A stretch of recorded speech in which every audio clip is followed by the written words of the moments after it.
Fl-aħħar elezzjoni ġenerali l-Prim Ministru Lorenz Gonzi wiegħed li bi gvern immexxi minnu il-waiting list tal-operazzjonijiet kienet ser tispiċċa għal kollox. Madankollu tarif moti fl-aħħar sigħat fil-Parlament mill-Ministru tas-Saħħa Joe Cassar jikkonferma li din il-wiegħda baqgħet ma twettqitx. Għal mistoqsijiet id-deputat Laburista Anthony Agius Decelis jirriżulta illi 4 snin wara l-aħħar elezzjoni ġenerali huma 23,500 il-pazjenti li qegħdin fuq il-waiting list fl-Isptar Mater Dei. Iktar minn kwart qed jistennew li stililhom operazzjoni jew tal-katarretti jew tal-bdil tal-koppa. 3200 qed jistennew operazzjoni tal-katarretti u dan minkejja illi fl-2007 Lorenz Gonzi kien qal li bil-ftuħ tal-Isptar Mater Dei l-operazzjoni tal-katarretti kienu se jintemmu għal kollox sas-sena 2010. 3600 min-naħa l-oħra qed jistennew operazzjoni tal-bdil tal-irkoppa.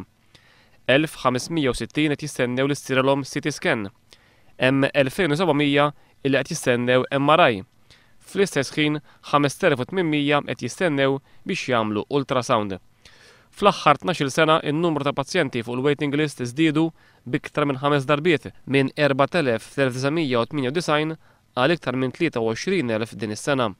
Fl-aħħar ġimgħat il-Ministru tas-Saħħa Joe Cassar kemm il-darba qal li l-waiting list ma tista' tintemm qatt.